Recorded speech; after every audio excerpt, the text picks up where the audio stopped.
ఈ అబ్బాయి మీకు ఒక 1000 రూపాయలు ఇవ్వాలనుకుంటున్నాడంట. తీసుకుంటారా? ఎవరైనా వచ్చి బాగా ఆలోచించి అడిగేయండి. నేను 3 అంకెలు లెక్క పెడతాను, మీరు ఆలోచించి అడిగేయాలి.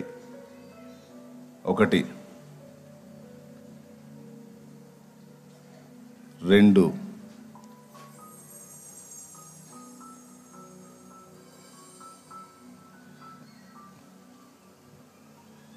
తీసుకుంటావా? ఇవ్వు. చూపించురా. ఓకేనా? తీసుకో. దేవుడు నిన్ను దీవించుగాక. పడుకోబో. ఇంతమంది ఉన్నారు.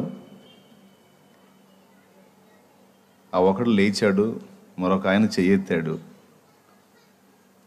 అన్న సెకండ్ హాఫ్ చెయ్యెత్తాడు, ఫస్ట్ ఆయన లేచాడు.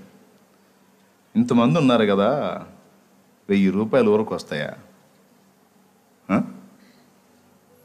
ఎందుకని రాలేదు అందరూ?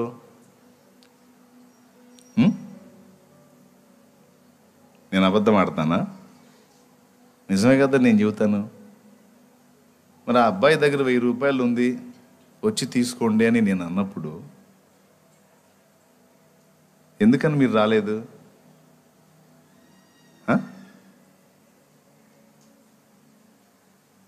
చూడండి, కళ్ళ ముందు కనబడుతున్న మనిషిని నేను ఇస్తాను అని చెబితేనే నమ్మటం మీ చేతగాల. ఏదో టిస్ట్ ఉంటుంది, ఏదో మెలిక ఉంటుంది. అనవసరంగా ఎందుకు ఇస్తాడు, ఊరకి ఎందుకు ఇస్తాడు? రూపాయ, 10 రూపాయల, 100 రూపాయల, 1000 రూపాయలు అయితే ఒట్టిగానే ఎందుకు ఇస్తాడు అని మీ మనసులో లాజిక్ పనిచేసింది. నేను ఎన్నోసార్లు చెప్తాను, మన తర్కాలకి భిన్నంగా ఉంటుంది విశ్వాసం అంటే అని చెప్పాను నేను. ఏదైనా ఒక అద్భుతం జరగాలి అంటే దాని గురించి మనం ప్రార్థన చేయాలన్నా, ప్రయత్నం చేయాలన్నా ఫస్ట్ లాజిక్ వెతుక్కుంటాం. ఇది ఎలా జరిగిద్ది, ఇది ఎట్లా సాధ్యమైద్ది, ఇది సంభవమేనా, ఇది సాధ్యమేనా అని 24 ప్రశ్నలు మన తలకాయలో పుడతాయి. విశ్వాసం అంటే ఏంటో తెలుసా? ఇలా లాజిక్లు వెతుక్కొని, తర్కించుకొని, ఎట్లయితే ఇది సాధ్యమే, ఎలా అయితే ఇది జరుగుతుంది అని ఏదేదో మన మనసులో అనుకొని మనం అడుగు ముందుకు వేయటం విశ్వాసం కాదు. విశ్వాసము అంటే ఆయన ఇస్తానన్నాడు, నేను దాన్ని నమ్మి అడుగు వేయటమే విశ్వాసం.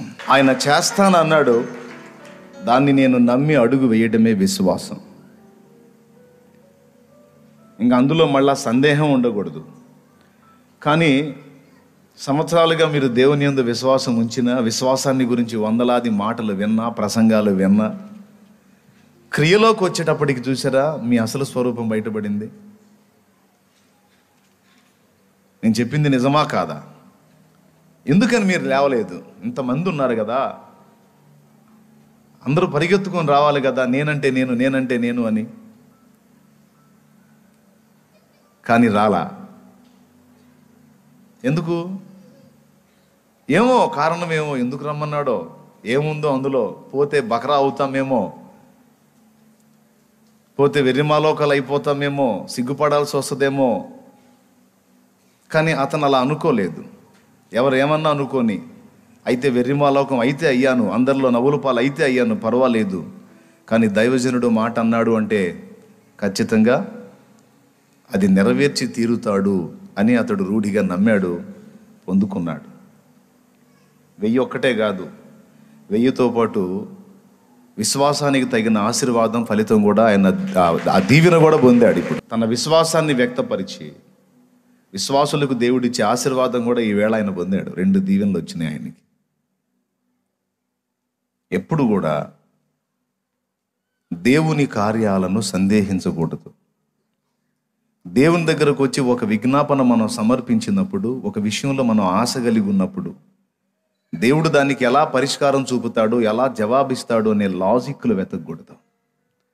దేవుణ్ణి నేను అడిగాను, ఆయన దాన్ని ఎలాగైనా సాధ్యపరచగల సమర్థుడు అని నమ్మాలి. దేవుణ్ణి నేను అడిగాను, ఆయన్ని నమ్మాను, ఆయన యందు నేను ఉంచిన విశ్వాసం నన్ను సిగ్గుపరచదు అని నమ్మాలి. కళ్ళ ముందు కనపడుతున్న మనిషినే నమ్మలేదు మీరు, ఆయన ఏం నమ్ముతారు? ఆయన దగ్గర ఏం పొందుకుంటారు?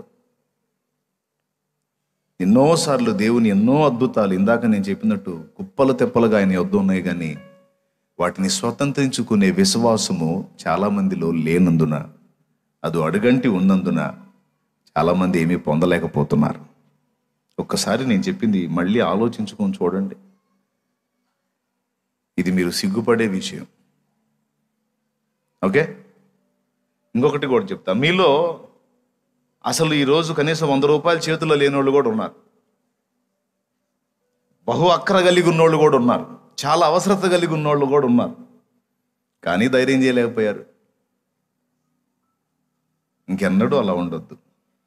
సరి చేసుకొని మనుషుల్ని పక్కన పెడితే అసలు నన్నే అనుమానించాలి, కానీ సేవకుణ్ణి గనుక నన్ను సందేహించడానికి వీల్లేదు.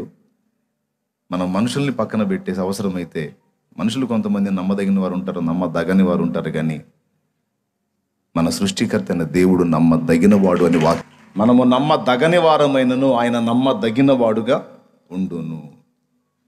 ఒక్కటే మాట, నువ్వు ఎదుర్కొంటున్న ఏ విధమైన పరిస్థితులైనా వాటన్నిటినీ పరిష్కరించడానికి ఆయన సమర్థుడు. అంతే. ఆయన ఛేదించలేని రహస్యాలు ఏవీ లేవు. ఆయన ఛేదించలేని సమస్యలు, ఆయన పరిష్కరించలేని సమస్యలు ఏవీ లేవు. ఆయన బాగు చేయలేని సమస్యలు ఏవీ లేవు. కానీ ఫస్ట్ ఏం చేయాలి? నమ్మాలి. రెండవది, అనుగ్రహించే దేవుని ఆశ్రయించాలి. ఆయన ఇచ్చే వాటిని విశ్వాసమును పాత్రతో స్వీకరించి సంతోషించాలి. పిలిచినవాడు, పెద్దగా చెప్పండి, పిలిచినవాడు. రైట్. ఇప్పుడు మొదటి పాఠం అయిపోయింది నేను చేసిన ఈ చర్యలో. ఇక ఇప్పుడు రెండవ పాఠం చెప్తా. ఆ పాఠం చెప్పడానికే ఈ పని చేశాను. రెండవ పాఠం ఏంటంటే, బైబిల్ గ్రంథంలో కొరింథీ పత్రికలో, మొదటి కొరింథీ పత్రికలో 12వ అధ్యాయం 7వ వచనం నుంచి మనం చదివితే, సంఘములో 9 కృపావరాలు ఒక్కనికే ఇవ్వలేదు. సంఘములో 9 కృపావరాలు ఒక్కనికే ఇవ్వలేదు. సంఘములో ఉన్న అనేకులకు అనేక వరములు పంచి ఇవ్వటం పరిశుద్ధాత్మ దేవుడు జరిగించాడు. నేనిప్పుడు సంఘానికి కాపరిగా ఉండి దేవుని వాక్యాన్ని ప్రకటిస్తున్నందున 9 కృపావరములు నాకే ఉన్నాయి అని నేను ఏనాడు అనుకోలేదు, ఏనాడు ప్రకటించను కూడా. Praise the Lord. ఎందుకంటే అది వాక్య విరుద్ధం. వాక్యం ఏం చెప్తుంది? ఆ 7వ వచనం నుంచి చూస్తే, అయినను అందరి ప్రయోజనము నిమిత్తము ప్రతి వానికి ఆత్మ ప్రత్యక్షత అనుగ్రహించబడుతుంది. ఎలాగనగా ఒకనికి ఆత్మ మూలముగా బుద్ధివాక్యమును, మరి ఒకనికి ఆత్మను అనుసరించిన జ్ఞానవాక్యమును. చూడండి, ఒకనికి అన్నాడా, ఒక్కడికే అన్నీ అన్నాడా? అందరూ చెప్పాలి. ఒక్కొక్కడికి ఒక్కొక్కటి అన్నాడా, లేకపోతే ఒకనికి అన్ని వరాలు అన్నాడా? కొంతమందికి ఏమో బుద్ధివాక్యం, కొందరికి జ్ఞానవాక్యం, కొందరికి విశ్వాసమును వరము, మరి కొందరికి ఆత్మ వల్లనే స్వస్థపరచు వరములను, మరి ఒకనికి అద్భుత కార్యములను చేసే శక్తి, మరి ఒకనికి ఇంకొకటికి అద్భుత కార్యాలు చేసే శక్తి, మరి ఒకనికి ప్రవచన వరమును, మరొకనికి ప్రవచన వరము, మరి ఒకనికి ఆత్మల వివేచనయు, మరి ఒకనికి నానావిధ భాషలను, మరి ఒకనికి భాషల అర్థము చెప్పు శక్తియు అనుగ్రహింపబడి ఉన్నది. దేవునికి స్తోత్రం కలుగును గాక. హల్లెలూయా. ఇది ఒక ముఖ్యమైన మాట. దయచేసి దీన్ని తేలిగ్గా తీసుకోవద్దు, సీరియస్గా తీసుకొని గుర్తుపెట్టుకోండి.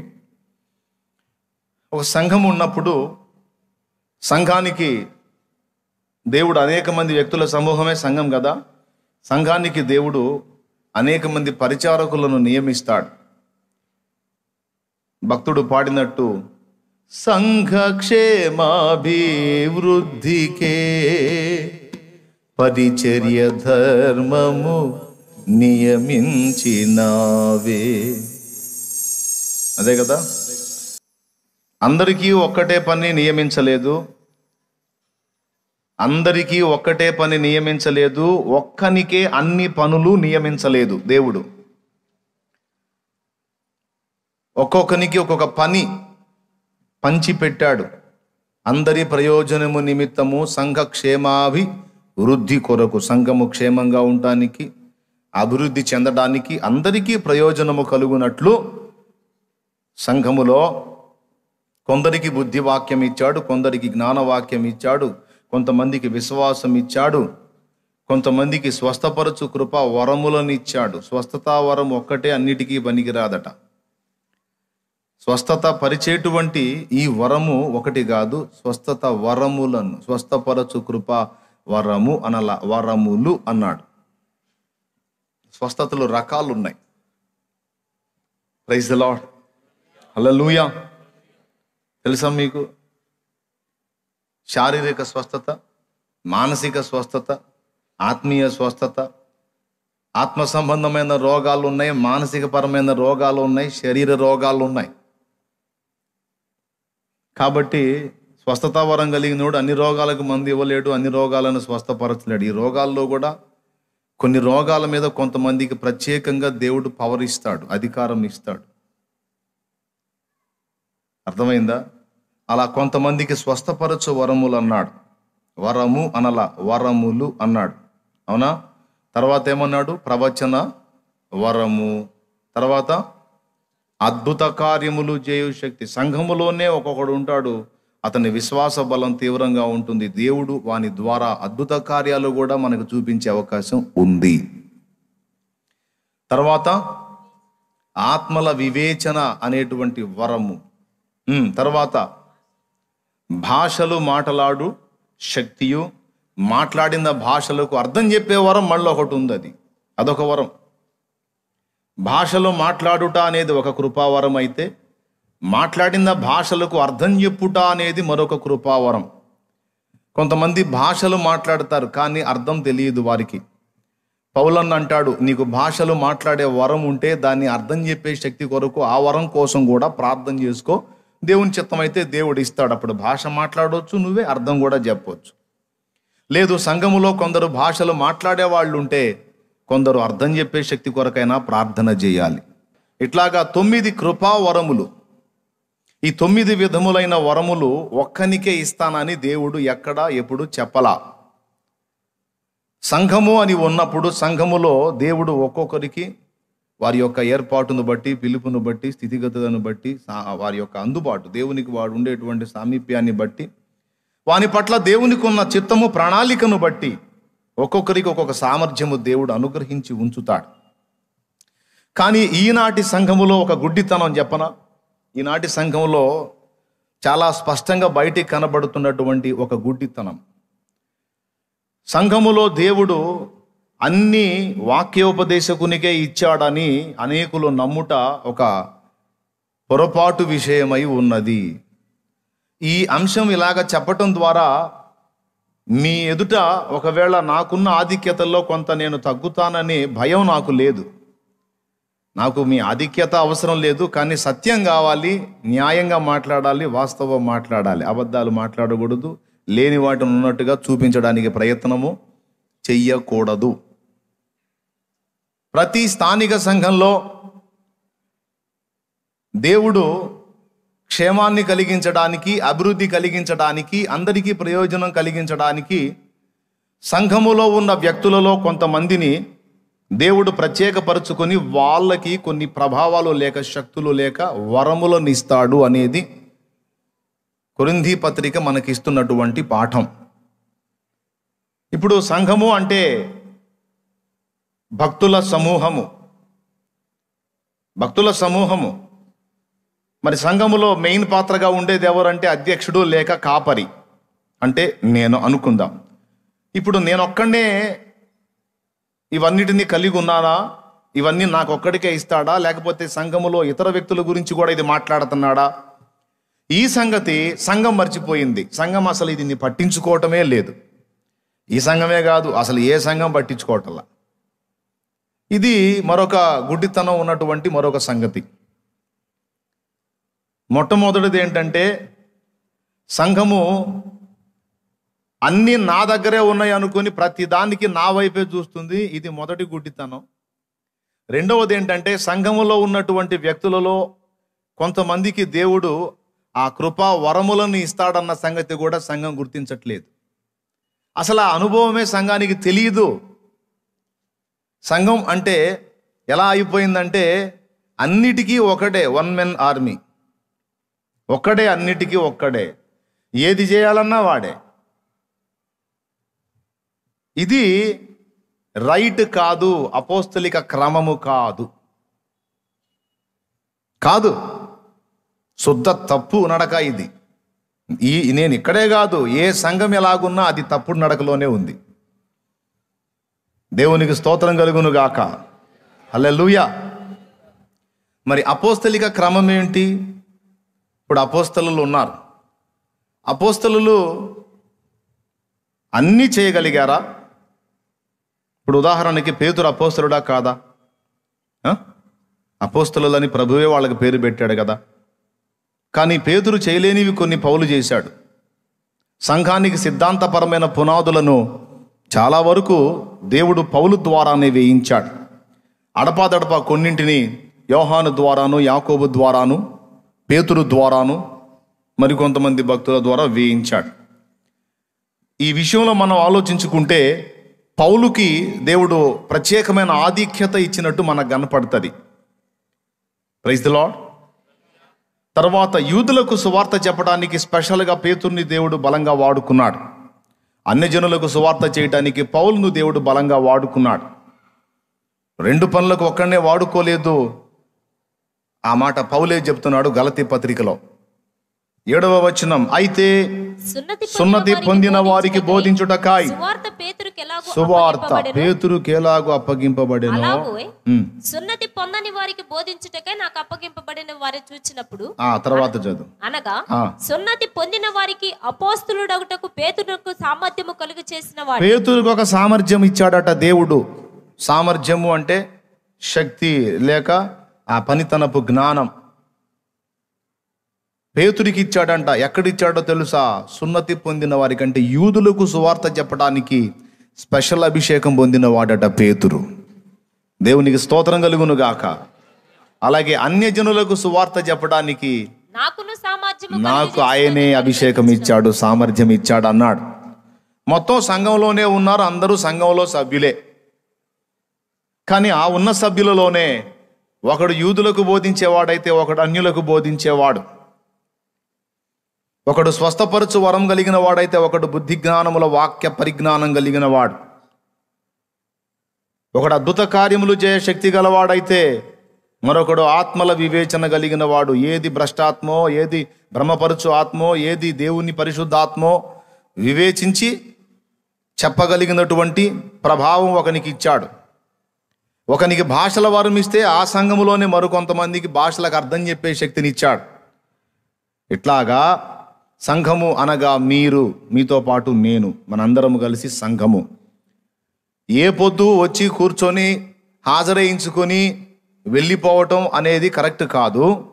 సంఘములో నేను సభ్యుడను, సభ్యురాలను, క్రీస్తు శరీరములో నేను కూడా ఒక అంగమును, అవయవమును గనుక దేవుడు అనుగ్రహించే వరములలో ఏదైనా దేవుడు నాకు ఇచ్చినట్లు నేను ప్రార్థన చేయాలి. ఎందుకంటే సంఘక్షేమాభివృద్ధి కొరకు అన్నయ్య ఒక్కడు పాటుపడటం కాదు, శారీరకంగా నేనేదో పరిచర్య చేసి అన్నకు సహకరించడం కాదు, ఆత్మ సంబంధంగా నేను కూడా దేవుని వరమును పొంది అన్నకు నేను పరిచర్యలో సంఘమునకు ఉపకారిగా మారాలి. సంఘక్షేమ అభివృద్ధి కొరకు నేను పాటుపడాలి అని సంఘములో ఉన్న వ్యక్తులందరికీ కూడా ఈ విషయమై భారం ఉండాలి, దాని కొరకు ప్రార్థన ఉండాలి. అన్నింటికీ ఒకడికి వెళ్ళే చూడటం కాకుండా ఇప్పుడు నేను మీకు వాక్యం బోధించా, అది బుద్ధి వాక్యమో జ్ఞానవాక్యమో, ఒక్కొక్క రోజు ఒక్కొక్క విధమైన ఉపదేశం నేను చేయాల్సి వచ్చింది. నా ఎదుటికి వచ్చి నాకు అందుబాటులోకి వచ్చే వాళ్ళ వయస్సును బట్టి నేను బోధ చేయాలి. అప్పుడే క్రొత్తగా దేవుని సహవాసంలోకి వచ్చే వాళ్ళకి నేను లోతైన అంశం బోధిస్తే వాళ్ళకి ఎక్కదు గనక ఆత్మ నడిపింపులో వాళ్ళకి అర్థమయ్యే పరిభాషలో సింపుల్గా నేను వర్తమానం ఇవ్వాలి. అదే టైంలో అదే విధంగా సీనియర్స్ నా ముందుకు వచ్చినప్పుడు ఇప్పటికే ఆత్మీయ జ్ఞానం పొంది ఎదిగి పరిపక్వతకు వచ్చిన వాళ్ళకి నేను క్రొత్త వాళ్ళకు బోధించే బోధ చేస్తే వాళ్ళకి అంత ఎదుగుదల ఉండదు, ఇబ్బంది పడతారు. కాబట్టి ఆ ఏజ్ వాళ్ళు నా ముందుకు వచ్చినప్పుడు వాళ్ళకి తగిన ఉపదేశం నేను చేయాలి. అట్లా ఏ వయస్సు వారికి తగ్గ బోధ వాళ్ళకి నేను చేయాలి. సో నేను వాక్య పరిచర్య చేస్తున్నా.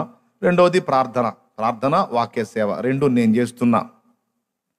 ఇప్పుడు రెండు నేను చేస్తున్నప్పుడు స్వస్థపరిచే వరము కొరకు ప్రార్థన చేసి ఆ గిఫ్ట్ ఒకడు పొందిన వాడు లైన్లో ఉంటే నేను చెప్పాలి ఏమనో తెలుసా? స్వస్థత కొరకు ప్రార్థనా సహాయం మీకు కావాలంటే అదుగో అతడు చేస్తాడు, అతని యొద్ద మీరు ప్రార్థన చేయించుకోండి, మీకు దేవుడు కార్యం చేయొచ్చు. లేదా సంఘ పెద్దలు ఎవరైతే ఉన్నారో ఆ సంఘ పెద్దలలో కొందరిని సిద్ధపరిచి ఇదిగో వారు మీకు అందుబాటులోకి వచ్చారు, వారు మీ మీద చేతుల నుంచి నూనె రాసి ప్రార్థించుట ద్వారా విశ్వాస సహితమైన ప్రార్థన మీకు స్వస్థత కలిగిస్తుంది అని నేను చెప్పడానికి కొంతమంది వ్యక్తులు సిద్ధపడి ఉండాలి.